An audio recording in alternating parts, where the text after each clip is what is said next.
दो वृत्तों की त्रिज्याएं 19 सेमी और 9 सेमी हैं, उस वृत्त की त्रिज्या ज्ञात कीजिए जिसकी परिधि इन दोनों वृत्तों की परिधियों के योग के बराबर हो। यानी दो वृत्त हैं, एक की त्रिज्या है 19 सेमी और दूसरे की त्रिज्या है 9 सेमी। इन दोनों वृत्तों की परिधियों के योग के बराबर, यानी हमें ऐसा वृत्त निकालना है, उस वृत्त की त्रिज्या ज्ञात करनी है जिसकी परिधि इन दोनों वृत्तों की परिधियों के योग के बराबर हो। तो इस वृत्त की परिधि निकाल लेते हैं हम। पहले वृत्त की परिधि, तो परिधि होती है 2πr, तो यहाँ पर 2πr1 कर देते हैं और यहाँ पर 2πr2 कर देते हैं। और जो हमारा बड़ा वृत्त है उसकी परिधि कर देते हैं 2πr, जिसकी परिधि इन दोनों की परिधियों के योग के बराबर है। 2π कॉमन निकाल लीजिए, r1 + r2 बराबर 2πr। 2π से 2π कट जाएगा, r1 हमारा हो गया 19, r2 हमारा हो गया 9 बराबर r, और 19 और 9 मिलकर हो गया हमारा 28। यानी जो हमारा नया वृत्त आया उसकी जो त्रिज्या होगी वो होगी 28 सेंटीमीटर। तो ये हमारा आंसर आ जाता है। अब देखें दूसरा प्रश्न है, दो वृत्तों की त्रिज्याएं 8 सेमी और 6 सेंटीमीटर हैं, उस वृत्त की त्रिज्या ज्ञात कीजिए जिसका क्षेत्रफल इन दोनों वृत्तों के क्षेत्रफलों के योग के बराबर हो। यानी दो वृत्त हैं, एक वृत्त ये है और एक वृत्त ये है। इसकी त्रिज्या 8 सेमी और इसकी त्रिज्या 6 सेमी। अब हमें निकालना है उस तीसरे वृत्त की त्रिज्या जिसका क्षेत्रफल इन दोनों के क्षेत्रफलों के योग के बराबर हो। यानी इसका एरिया A1, इसका एरिया A2 और इसका एरिया A, ये हमें रेडियस निकालनी है। तो वृत्त का क्षेत्रफल होता है πr², यहाँ कर लें πr1², यहाँ कर लें πr2², और यहाँ πr²। पाई कॉमन निकाल लें, r1² + r2² बराबर πr²। पाई से पाई कट गया, r1 8 का स्क्वायर, r2 6 का स्क्वायर बराबर r²। 8 × 64, 6 × 36 बराबर r²। 64 और 36 मिलकर हो गए 100 बराबर r²। और यदि r² बराबर 100 तो r बराबर हो जाएगा 10। यानी ये जो नया वृत्त है इसकी त्रिज्या, नए वृत्त की त्रिज्या 10 सेंटीमीटर निकल आई।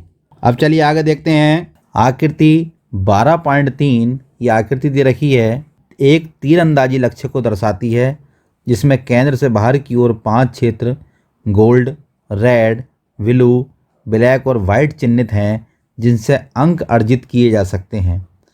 गोल्ड अंक वाले क्षेत्र का व्यास 21 सेमी है और प्रत्येक अन्य पट्टी 10.5 सेंटीमीटर चौड़ी है। अंक प्राप्त करने वाले इन पांचों क्षेत्रों में से प्रत्येक का क्षेत्रफल ज्ञात कीजिए। तो देखिए यहाँ पर सबसे पहले दे रखा है, यानी मिड में जो दे रखा है सेंटर में वो गोल्ड है, उससे आगे दे रखा है रेड, फिर ब्लू, फिर ब्लैक और फिर है वाइट। तो सबसे पहले हम गोल्ड का देखेंगे कि जो यहाँ पर व्यास है इसका वो कितना है, 21 सेमी। यानी व्यास जो है वो है 21 सेमी।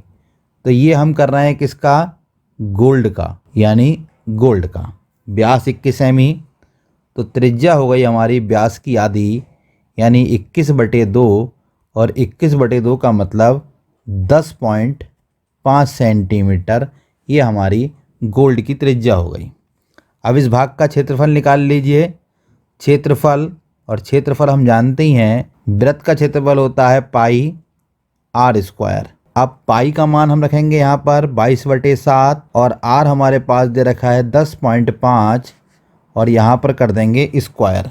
अब इसको सॉल्व करें तो ये हो जाएगा 22/7 गुणा 10.5 गुणा 10.5, नीचे पॉइंट काट के 0 बढ़ाएं और यहाँ पॉइंट काट कर 0 बढ़ाएं। हल करें, 7 × 7 = 35, 5 × 3 = 15, 5 दूनी 10, 2 से ये 11 बार, ये ऐसे ही कट जाएगा आपका।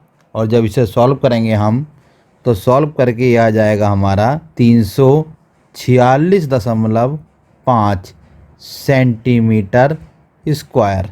यानी इन सबको गुणा करेंगे हम 11 की और 105 की और 3 की और भाग करेंगे जब 10 से, तो ये हमारा आंसर आ जाएगा, यानी हमारा गोल्ड का आ जाएगा आंसर ये, यानी गोल्ड का जो क्षेत्रफल है वो ये आ जाएगा। अब हम रेड भाग का क्षेत्रफल निकालेंगे। तो देखिए गोल्ड की जो त्रिज्या थी हमारी वो कितनी थी, 10.5। यहाँ ध्यान समझेंगे, ये गोल्ड की त्रिज्या थी, ये गोल्ड का भाग था ये। अब इससे आगे का भाग जो वो रेड का है और वो भी 10.5 जुड़ गई। यहाँ पर देखिए प्रत्येक पट्टी 10.5 सेंटीमीटर चौड़ी है, तो ये वाली जो टोटल त्रिज्या हो गई हमारी 21 हो गई अब, यानी 10.5 ये और 10.5 ये, तो टोटल हमारी यानी गोल्ड से लेकर और रेड तक की वो हमारी हो गई 21। तो हम सबसे पहले अब निकालेंगे हम कौन से भाग का, रेड का। तो त्रिज्या इसकी कितनी हो जाएगी, 21 सेंटीमीटर। अब इसका क्षेत्रफल निकालें, तो क्षेत्रफल हमारा हम जानते ही हैं, क्षेत्रफल पाई आर स्क्वायर होता है और पाई का मान 22/7 और आर का मान हमारा 21 है।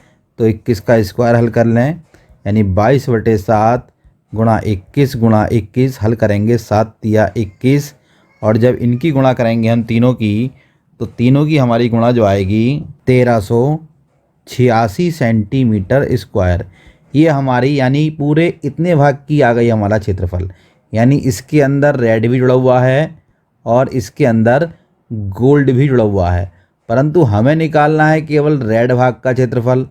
तो ध्यान देंगे यहाँ पर, ये जो रेड भाग के टोटल क्षेत्रफल में से हम जो गोल्ड का क्षेत्रफल है यानी भीतर वाला जो हमारा ये वाला आया था, इसको हम माइनस कर देंगे, तो ये हमारा रेड का एरिया आ जाएगा, यानी 1386 माइनस 346.5 हल करें, तो 1386 में से 346.5 जाएगा, घटाएं इसको, तो 10 में से 5 गए 5 पॉइंट, यहाँ बचा 5, एक कैरी इधर ले लिया, 15, 15 में से 6 गए 9, यहाँ बचे 7, 7 में से 4 गए 3, यहाँ पर बचा हमारा कितना 3, और 3 में से 3 गया 0 और ये 1, यानी 1039.5 सेंटीमीटर स्क्वायर ये हमारे रेड का एरिया आ गया। अब चलिए ब्लू का निकालते हैं। तो ब्लू के लिए आप फिर देखेंगे कि टोटल डिस्टेंस देखेंगे, यानी टोटल रेडियस कितनी हो जाएगी ब्लू की, वो रेडियस हमारी हो जाएगी 10.5, तो हमारी रेड गोल्ड की अंदर वाले की, इसी तरीके से 10.5 हमारी रेड की हो गई और 10.5 ही हमारी ब्लू की हो गई। तो जब इन तीनों को ऐड करेंगे हम तो हो जाएगा 31.5। अब जो एरिया निकालेंगे हम वो 31.5 से निकालेंगे। तो चलिए एरिया निकालते हैं, क्षेत्रफल निकालते हैं।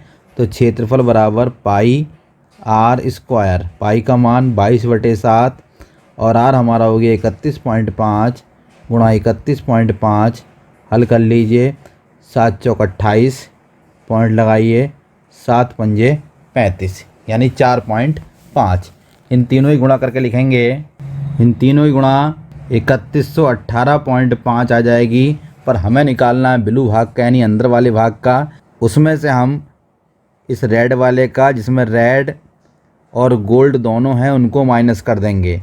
तो ब्लू का जो एरिया आ जाएगा हमारा वो आ जाएगा 3118.5 माइनस ये वाला जो रेड और गोल्ड है, इन दोनों का एरिया मिलाकर ये हो गया 1386। इस 1386 को इसमें से आप माइनस कर दीजिए और माइनस होने पर ये 1732.5 सेंटीमीटर स्क्वायर ये हमारा कहाँ का आ गया, ब्लू का आ गया, यानी ब्लू का जो एरिया आ गया वो ये आ गया। चलिए अब आगे चलते हैं, अब इसका निकालते हैं हम ब्लैक का। तो देखिए ब्लैक का एरिया निकालने के लिए अब ब्लैक की रेडियस देखें, रेडियस कितनी हो जाएगी। देखिए गोल्ड की जो रेडियस थी वो 10.5 थी और उसके बाद ये तो गोल्ड की थी, इसके बाद इसमें पट्टी जुड़ रही थी वो रेड की जुड़ रही थी, तो रेड की भी 10.5 चौड़ाई थी पट्टी की, और उसके बाद फिर इसमें ब्लू जुड़ रही थी, तो ब्लू की जो पट्टी थी वो भी 10.5 थी। अब हमें निकालनी है यहाँ पर ब्लैक, तो ब्लैक में भी 10.5 और जोड़ दीजिए, तो कुल मिला के जब इनको हम जोड़ेंगे तो ये हो जाएगा हमारा 42, यानी आर जो आ जाएगी हमारी अब ब्लैक की वो आ जाएगी, यानी 10.5 10.5 10.5 और 10.5 को जोड़ेंगे तो ये आ जाएगी 42, यानी 42। अब 42 से हम एरिया निकालेंगे यानी ब्लैक का, तो एरिया हमारा जो हो जाएगा वो पाई आर स्क्वायर हो जाएगा, और पाई का मान 22/7 और आर जो हो गया 42 गुणा 42, हल करें 7 छंग 42, और ये जो गुणा करेंगे 42 की 22 की और 6 की जो गुणा करेंगे तो 5544 आ जाएगी। ये नहीं, ये जो एरिया है हमारा, ये आपका पूरा एरिया है, और हमें निकालनी है केवल ब्लैक पट्टी का एरिया। तो इसमें गोल्ड, रेड और ब्लू का घटा दें तो इन सब का जो आएगा, यानी कहने का मतलब हमारे पास जो ब्लू का एरिया था वो टोटल ये वाला था 3118.5, जो कि ब्लू का जो पट्टी पट्टी का एरिया था वो 1732.5 था। परंतु जब ब्लू में रेड और गोल्ड की हमने जो रेडियस ये वाली जोड़ी थी तो उस समय जो एरिया निकल के आया था वो 3118.5 आया था। तो इसमें से हमें जो माइनस करना पड़ेगा, यानी ब्लैक का जो एरिया निकालना है हमें, वो उसमें से ब्लैक का एरिया, तो 5544 में से माइनस करना पड़ेगा 3118.5, क्योंकि 3118.5 गोल्ड, रेड और ब्लू का पूरे का तीनों का एरिया है। इसे माइनस करेंगे तो माइनस करने पर 2425.5 ये हमारा ब्लैक पट्टी का एरिया आ जाता है। तो चलिए अब इसके बाद जो बचा हमारा वाइट पट्टी का, इसको निकालेंगे। इस वाइट का निकालेंगे एरिया हम। तो देखिए वाइट पट्टी का एरिया निकालने के लिए हमें ये गोल्ड, रेड, ब्लू और ब्लैक जो है, यानी ब्लैक तक का एरिया हमें माइनस करना पड़ेगा पूरा।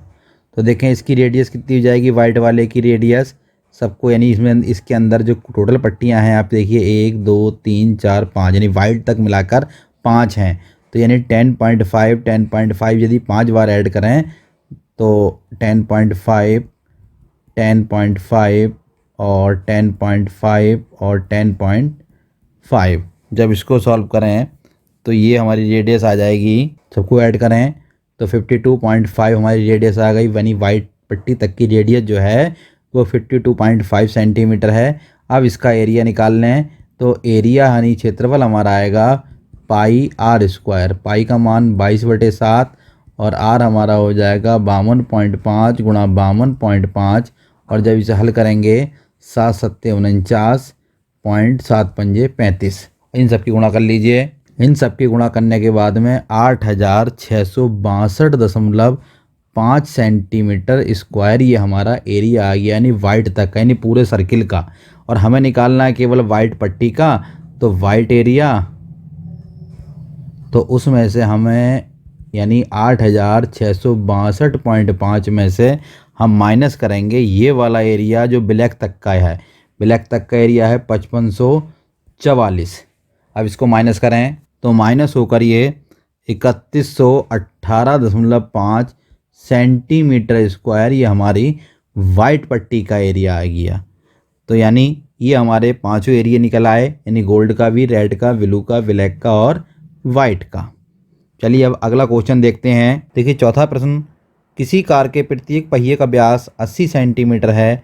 यदि यह कार 66 किलोमीटर प्रति घंटे की चाल से चल रही है तो 10 मिनट में प्रत्येक पहिया कितने चक्कर लगाता है। तो पहिया जो है इसका व्यास है 80 सेंटीमीटर, तो त्रिज्या हो गई, पहिए की त्रिज्या वो हो गई 80/2 सेंटीमीटर, यानी 40 सेंटीमीटर।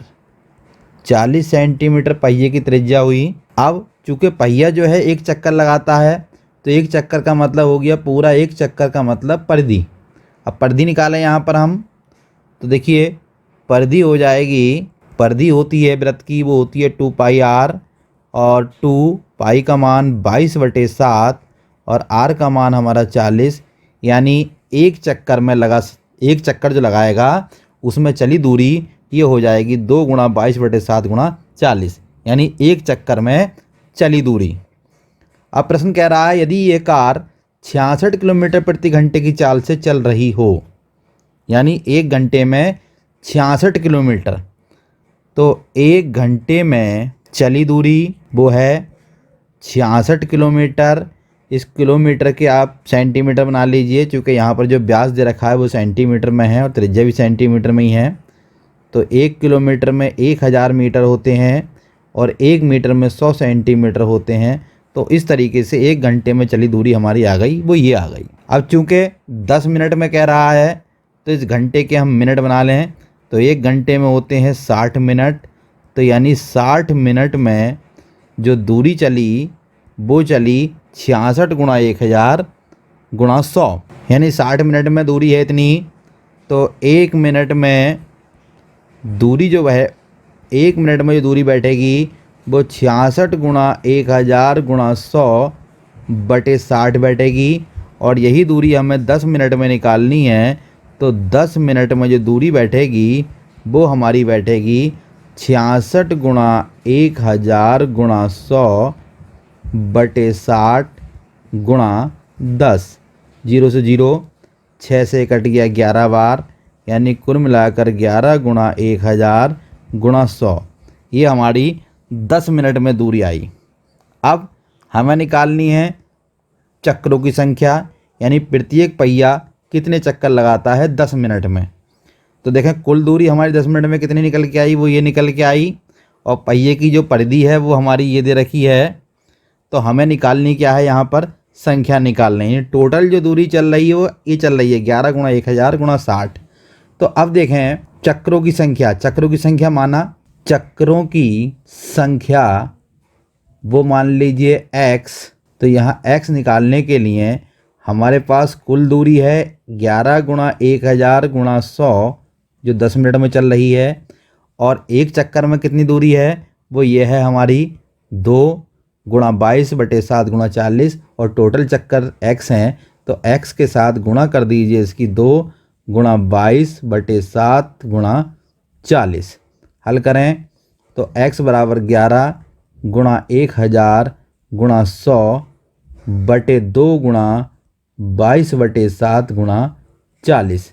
सॉल्व करें, 0 से 0 कट जाएगा, 2 से कट जाएगा 2 पंजे 10, 11 से कट जाएगा 11 दूनी 22, और 4 से हमारा कट जाएगा 1000, यानी 4 दूनी 8, 4 पंजे 20, 250 बार, और 2 से ये कट जाएगा 125 बार, तो ये 7 ऊपर पहुंच जाएगा, यानी 7 गुणा 125 गुणा 5।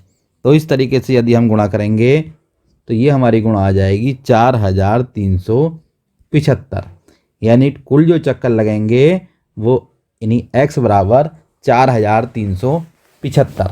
अब देखिए क्वेश्चन नंबर 5, निम्नलिखित में सही उत्तर चुनिए तथा अपने उत्तर का औचित्य दीजिए। यदि एक वृत्त का परिमाप और क्षेत्रफल संख्यात्मक रूप से बराबर हैं तो उस वृत्त की त्रिज्या है। ये विकल्प है। तो माना त्रिज्या हमने मान ली, वो r मान ली। अब वो कह रहा है वृत्त का परिमाप, परिमाप का मतलब वृत्त की परिधि। तो वृत्त की परिधि बराबर उसके क्षेत्रफल के बराबर है। परिधि 2 पाई r और क्षेत्रफल होता है पाई r स्क्वायर। हल करें, पाई से पाई कट जाएगा, r से ये स्क्वायर कैंसिल हो जाएगा, तो यानी r बराबर ये हमारा 2 यूनिट यानी 2 मात्रक आंसर आ जाएगा, यानी ये ए वाला सही है। तो ये हमने NCERT की 12.1 आपको पूरी करा दी। यदि आपको वीडियो अच्छी लगी हो तो हमारे चैनल को लाइक, सब्सक्राइब और शेयर करें।